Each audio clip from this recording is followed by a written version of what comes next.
जब तक आप किसी चीज़ की प्रैक्टिस नहीं करोगे तब तक आप उसे मैच में भी अच्छी तरह इंप्लीमेंट नहीं कर पाओगे। और ऐसी ही एक चीज़ है डाइव इन सिंगल्स डिफेंस। बहुत ही कम लोग हैं जो इसकी अच्छी तरह प्रैक्टिस करते हैं, लेकिन उम्मीद करते हैं कि वे मैच में डाइव आसानी से कर लेंगे। ये बड़ी अच्छी बात कही आप। इसी प्रॉब्लम को हम सॉल्व करेंगे इस वीडियो में।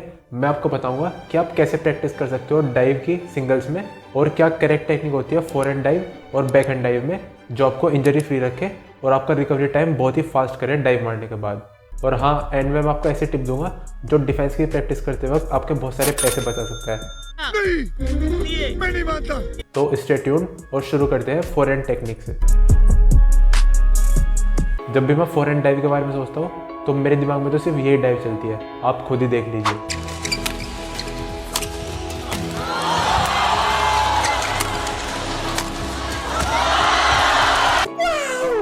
लेकिन मैं सच में आपको रिकमेंड नहीं करूंगा कि आप ये टेक्निक को कॉपी करें।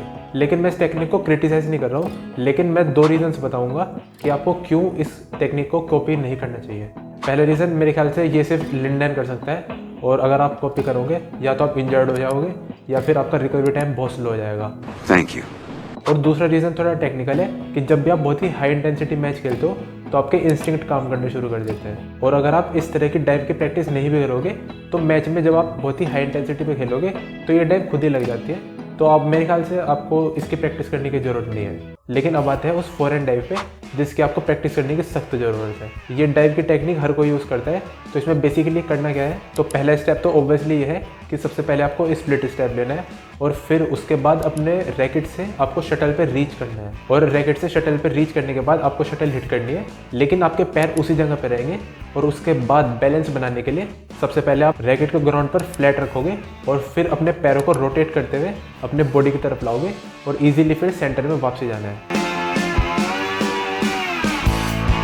मेरे ख्याल से इस तरह की डाइव सबसे ज़्यादा इजी टू डू है, और इसमें कोई भी इंजरी का चांस नहीं है, और आपके रिकवरी टाइम बहुत ही फास्ट होता है इस डाइव में। स्टार्टिंग में थोड़ा मूवमेंट स्ट्रेंज लग सकता है, लेकिन कोई दिक्कत की बात नहीं है। धीरे धीरे जब आप प्रोग्रेस करोगे तो ये बहुत ही फैमिलियर टू डू मूवमेंट हो जाएगा। अगर आपको ये मूवमेंट समझने में थोड़ी दिक्कत हो रही है तो आप वीडियो को आराम से स्लो मोशन में देखें। लेकिन अब चलते हैं अपने बैकहैंड डिफेंस की तरफ। बैकहैंड डाइव में भी सेम ही चीज़ है। जब भी कोई बैकहैंड डाइव की बात करता है तो मेरे दिमाग में तो सिर्फ एक ही तरह की डाइव चलती है, आप खुद ही देख लीजिए।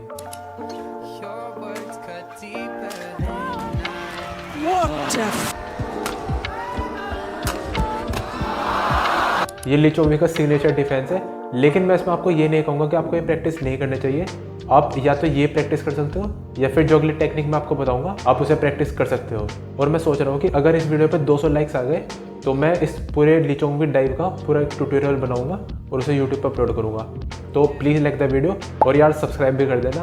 और अब देखते हैं अपनी बैकहैंड डाइव की टेक्निक। तो बेसिकली पहले 2 स्टेप तो सेम ही है कि आपको स्प्लिट स्टेप लेना है और अपने रैकेट से रीच करना है शटल पे, और रीच करने के बाद आपको शटल हिट करनी है बिना अपने पैरों को सेंटर से हिलाए। और उसके बाद आप अपने रैकेट को ज़मीन पे रखोगे फ्लैट, वरना बहुत चांसेस है कि आपका रैकेट वहीं टूट जाएगा। और उसके बाद आप अपने पैरों को फॉलो थ्रू करोगे। अब यहाँ पे बहुत ही इंपॉर्टेंट पॉइंट है कि आपकी जो बैक है वो नेट की तरफ है, तो आपको 2 बातों का बहुत ज़्यादा ध्यान रखना है। पहला, शटल हिट करने के बाद वो नेट के बहुत ज़्यादा दूर नहीं जानी चाहिए, वरना वो ओपोनेंट के लिए इजीली रीचेबल होगा, और आपकी बैक नेट की तरफ फेस है तो आप उसे देख भी नहीं पाओगे। तो आपको कोशिश करनी है वो नेट के बहुत ही क्लोज प्लेस करो आप शटल को। और दूसरा पॉइंट है कि आपका रिकवरी टाइम फास्ट होना चाहिए, क्योंकि ऑब्वियसली आप बहुत देर तक शटल को या फिर अपने ओपोनेंट को नहीं देख पाओगे। तो कोशिश करो कि जल्दी से जल्दी रिकवर करके सेंटर में आ जाओ। और अब देखते हैं कि आप किस तरह प्रैक्टिस करोगे अपने डाइव डिफेंस की, ताकि आप मैच में से इजीली इंप्लीमेंट कर पाए। सबसे पहले तो आपको दोनों मूवमेंट से बहुत ज़्यादा फेमिलियर होना पड़ेगा। तो मैं आपको रिकमेंड करूंगा कि आप कुछ दिनों तक सिर्फ शैडो फुटवर्क पे ध्यान दो, बैकहैंड डाइव पे और फोरहैंड डाइव पे। और उसके बाद जब आपको लगे कि ये मूवमेंट अब फेमिलियर हो गया आपकी बॉडी से, उसके बाद आप प्रोग्रेस करो नेक्स्ट लेवल पे। और नेक्स्ट लेवल आपका होगा शटल के साथ, जिसमें आप ये ड्रिल कर सकते हो, जिसमें सिर्फ एक ही कॉर्नर पे शटल आएगी और आपको स्प्लिट स्टेप करना है और पूरी डाइव करनी है और सेंटर में वापसी आना है। कुछ दिनों तक इसे करें, और जब आपको लगे कि हाँ अब मैं शटल भी रिटर्न कर सकता हूँ अच्छी तरह, उसके बाद हम प्रोग्रेस करेंगे नेक्स्ट लेवल पे। अब हमारा नेक्स्ट लेवल होगा अननोन मल्टी, जिसमें हैंड फीडिंग ही काम आएगी, और आपको फोरहैंड और बैकहैंड दोनों होंगे, लेकिन रैंडम होगा, आपको पता नहीं होगा आप किस कॉर्नर में डाइव मारोगे।